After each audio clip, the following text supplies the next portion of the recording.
Probably the easiest conflict in the world to explain. It may be the hardest to solve, but it is the easiest to explain. In a nutshell, it's this. One side wants the other side dead. What's a Jewish settlement? This isn't 1920 Russia. There are Jewish homes, there are Jewish villages, and anybody who says that a Jewish home is an obstacle to peace is advocating for a Judean-Rhine Islamist Palestinian state.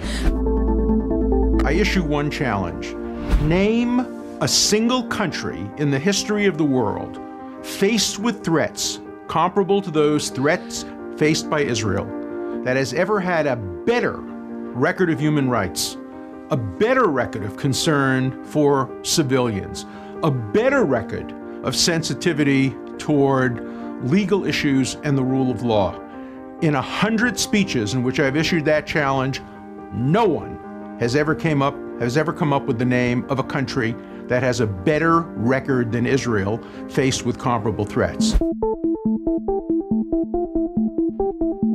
The argument is always the same. We are innocent, they are guilty. It follows that if we are to be free, then they, the Jews or the state of Israel, must be destroyed. Major powers around the world that were thought of as invincible collapsed. There's no reason to think why Israel cannot. Anti-Zionism is the anti-Semitism of our time. You know where the road ends. Don't go down there again. Every person of liberal bent who suggests that Israel is the problem in the Middle East seems to have forgotten that there is only one country in the Middle East that actually has any sort of religious diversity in it. The countries that are apartheid countries are those that are Judenrein, like, for example, Palestine.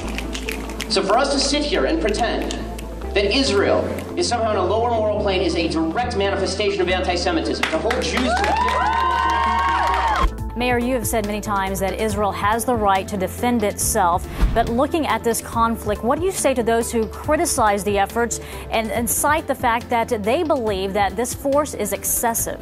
There's no such thing as proportional response to terrorism. This is not a game that we're playing by the Marquess of Queensberry rules. People's lives are at risk. Good morning, everyone. This is Avi Abelon. I am not in the ancestral and eternal homeland of the Jewish people, but I am in the capital of... in the swamp. I'm blessed I got to see you twice in the same week. That's right. So I really have to thank God for so many things. I can call you a close friend, Absolutely. Right? Absolutely. With Congressman Andy Barr of Kentucky. Last we talked, I have a video 2 years ago, really, December 2017, sitting here was after you were in Congress saying, let's get it done, let's move the embassy to Jerusalem. I still remember that hearing. Anybody who's read the Bible knows that this thousands of years, you go back thousands of years, Jerusalem is the capital of the Jewish, and that's without question. You see the artifacts, you can walk in the areas where people like Abraham walked. Occupied from who? I mean, there was not a Palestinian state there. It was Turkish for hundreds of years where we're in control, then the British, and then Israel had to fight wars, defensive wars.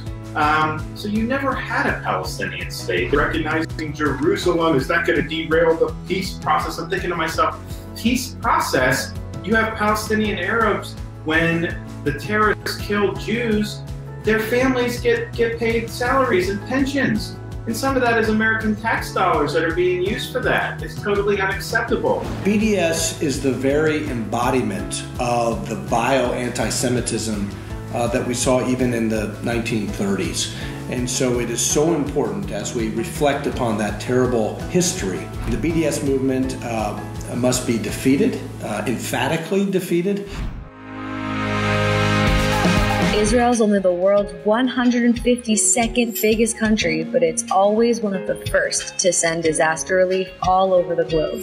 Save a Child's Heart brings children with life-threatening heart defects to Israel for cardiac care. Tanzania. From Sudan. Gaza and Palestinian territories, even when these countries are actually at war with Israel. I think the significance is that there are so many people around the world who love Israel and support Israel and are willing to take out their time and use their skills to show that love and inspiration to inspire others. People made videos from Islamic countries. One of the winners was from Malaysia. My personal goal is to see the shutters we painted. All the universal aspects of our culture in one place, surrounded by these murals that tell our story. We're an educational, historical, inspirational gallery here. People will see people who have made an impact, who have changed the world for the better, and will want to go out and do it themselves. Inspire people to do, to make the world even just a little better.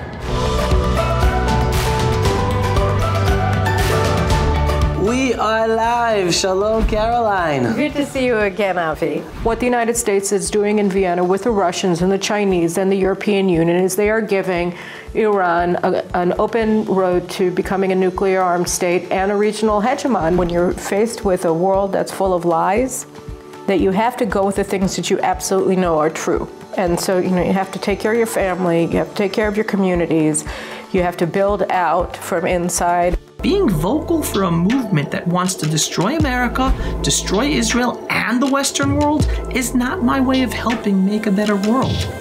Not only will this mass protest movement across the United States not help Black Americans, but it will also make America more dangerous for all Americans. And I have every right to have that opinion.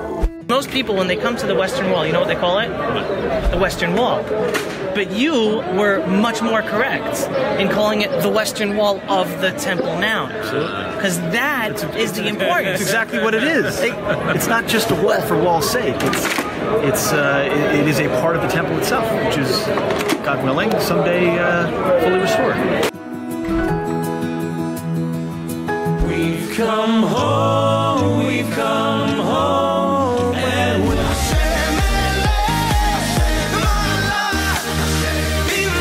Where are you from? Where? Where? You forgot something. We all started here, and we came back here. This is our birthright, and this is your birthright. Go back to your respective countries and tell the truth about Israel. There's so much slander about Israel, and the only way to fight a lie is to tell the truth. Tell them about a country where people are free.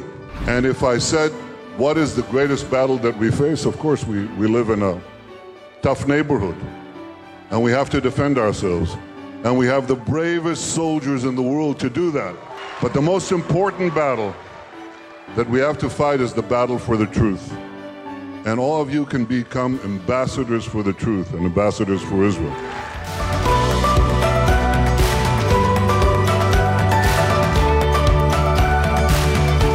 Shalom, everyone. Thanks for watching.